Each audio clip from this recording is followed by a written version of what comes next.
Bem, agora vamos falar em ser feliz. Sim, porque apesar da violência exacerbada que hoje vivemos e acompanhamos em nossas cidades, no país, através dos noticiários, da rede social, existe ainda aqueles que acreditam que é possível ser feliz. Eu estou falando do médico oncologista, Dr. Luiz Alberto Silveira, com imenso currículo que inclui ocupação em vários cargos em universidades, secretarias de Estado, inclusive a Sociedade Brasileira de Cancerologia, e que vai lançar no final de setembro esse livro, Escolha Ser Feliz. Bem-vindo, Dr. Luiz Alberto. Muito obrigado, é uma honra, um prazer, uma deferência que você me faz. Imagina, o que motivou o senhor a escrever este livro? A necessidade de um contraponto, Maria Odete. Eu vivi minha vida toda e vivo ainda a experiência com a cancerologia. E eu aprendi muito com meus pacientes. Percebi que quando eles têm coragem, quando eles acreditam, quando eles têm esperança, quando eles entram com vontade na luta contra o câncer, eles têm mais chance de sobreviver e de curar. Então eu percebi que o pensamento pode produzir a matéria, a boa matéria ou a matéria ruim. Um pensamento bom produz a matéria boa, um pensamento ruim produz a matéria ruim. Adrenalina boa ou adrenalina ruim. Eu sou movido a adrenalina boa, aditivada. Eu acho que as pessoas precisam ter esse contraponto. Nós vivemos a cultura do medo, da inquietude, a cultura das mazelas, das vicissitudes, das notícias ruins, da violência. Há que as pessoas que pensam positivamente, que são otimistas patológicas, estas pessoas precisam fazer o contraponto, porque o sentido da vida é a busca da felicidade. E quais são essas subjetividades, valores humanos que protegem o corpo e o espírito humano? Nós vivemos necessidades objetivas, ter a casa, ter o carro, ter roupa, ter comida. Isto é muito pouco, apesar das dificuldades de muitos, mas a subjetividade humana é que orienta, que norteia nossas vidas. Os sonhos, as vontades, os desejos, as esperanças, as inquietudes, a vontade de conquistar, isso é que orienta a nossa vida. E no momento que nós nos voltarmos para a possibilidade de ser feliz, nós estamos construindo o futuro. Não há como ser feliz sem pensar em ser feliz. Se nós vivenciarmos somente essa cultura do medo e da infelicidade, não há como trocar pela felicidade. Então, isto é fundamental, que as pessoas comecem a pensar que há o outro lado, há o contraponto. Tem que trabalhar isto. Inclusive, a felicidade também parece hoje ser uma preocupação da ONU. Eu fiquei surpresa com essa informação que o senhor me passou. Quer dizer, que lugar o Brasil ocupa nesse ranking, já que nós estamos assim tão desacreditados, tão infelizes, tão pessimistas? Não, a ONU percebeu que existem países mais felizes e menos felizes. E ela procurou saber no que reside esta felicidade destes países. Então ela fez uma enquete e vem apresentando todo o mês de março, dia 20 de março, é o Dia Internacional da Felicidade. E a ONU utiliza alguns critérios para avaliar a felicidade. O primeiro deles é Produto Interno Bruto. Então sempre tem a ver com a economia, sem dúvida. O segundo critério é ter com quem contar. Países em que as pessoas têm com quem contar, tem pessoas mais felizes e tem um país mais feliz. Generosidade. Dos países em que as pessoas são generosas, são participativas, estão atentas ao outro, são mais felizes.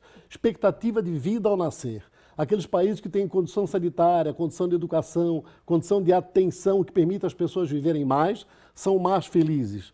Estes aspectos, generosidade e corrupção, são critérios que levam à infelicidade. Então, esses são os critérios usados pela ONU.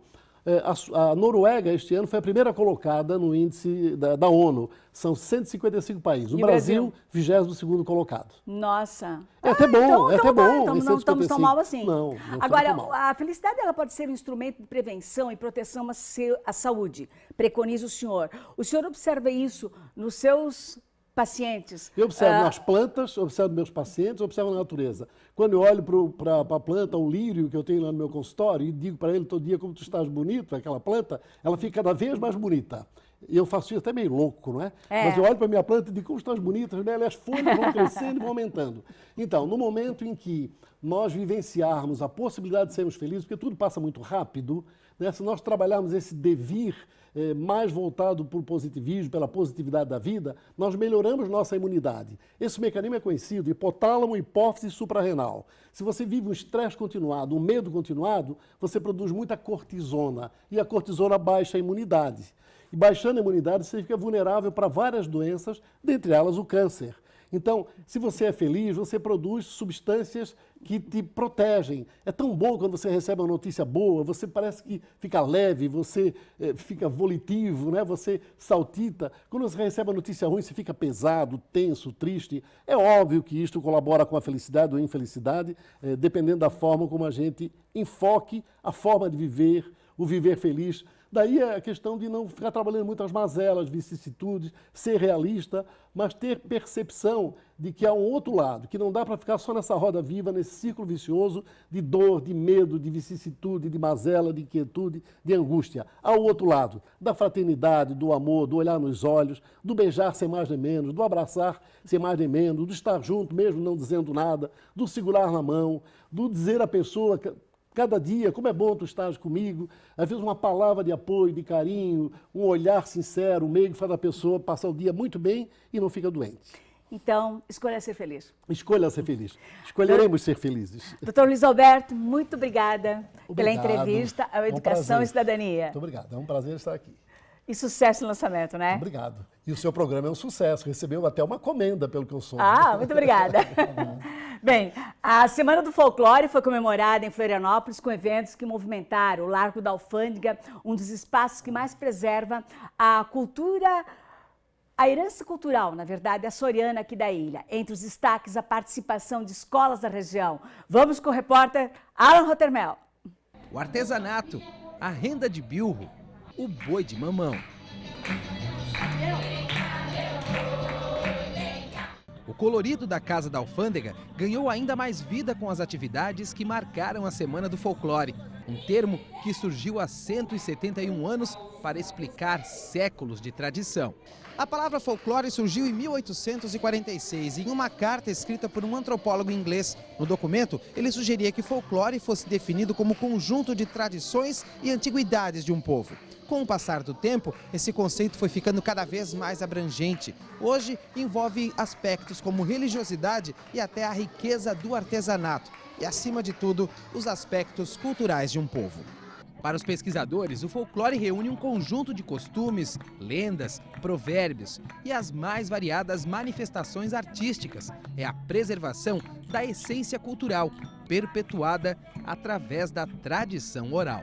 A Casa da Alfândega, todo dia, ela divulga a cultura catarinense através do saber dos nossos artesãos. E se a gente não prestigiar isso e incentivar, a nossa cultura vai morrer. No mesmo espaço, a comemoração da Semana do Folclore reuniu a Fundação Catarinense de Cultura e a Fundação Franklin Cascais. As rendeiras marcaram presença, representantes de uma arte que remonta a várias gerações e que resiste à modernidade. Mas o destaque foram as escolas, que presentearam o público com apresentações como essa. A gente está fomentando cada vez os projetos que venham a fortalecer a cultura, a nossa identidade cultural, através de oficinas, através de projetos. Os estudantes participaram de sessões de contação de histórias, momentos em que bruxas, lobisomens e fadas fazem da fantasia o melhor lugar para aprender a importância da cultura. Dentro do coração da gente é a morada dos contos, né? É onde o conto está vivo. Então, a partir do momento que ele está vivo lá dentro dos nossos corações e a gente conta, a gente é um contador que vai passar essas histórias ancestrais para o povo. E isso vai continuando durante toda a humanidade, né? Dessa forma que os contos eles ficam vivos. Nesse espaço, a jovem plateia conheceu de perto a riqueza do folclore e das tradições. Uma aula diferente, com lições para toda a vida. Essa questão mágica deles, esse encantamento principalmente com as bruxas, né? Que é muito forte aqui em Florianópolis, a questão das bruxas. Então todo esse encantamento desperta neles um interesse maior ainda em aprender ainda mais. O importante é justamente que as crianças, né, desde cedo, conheçam as suas origens, conheçam essas manifestações folclóricas do seu povo, da sua cultura. Acima de tudo, o folclore é a história de cada um de nós ganhando vida em um universo cheio de cores, formas e significados. Um povo sem cultura é um povo sem identidade, né? Então nós temos que realmente preservar e criar ao mesmo tempo, né? Jamais a natureza, eu vi tanta beleza, jamais algum coisa linda! É com essa imagem de alegria, de cor, que nós vamos encerrando a Educação e Cidadania dessa semana. Um grande abraço para você. Muito obrigado por sua audiência. Até semana que vem.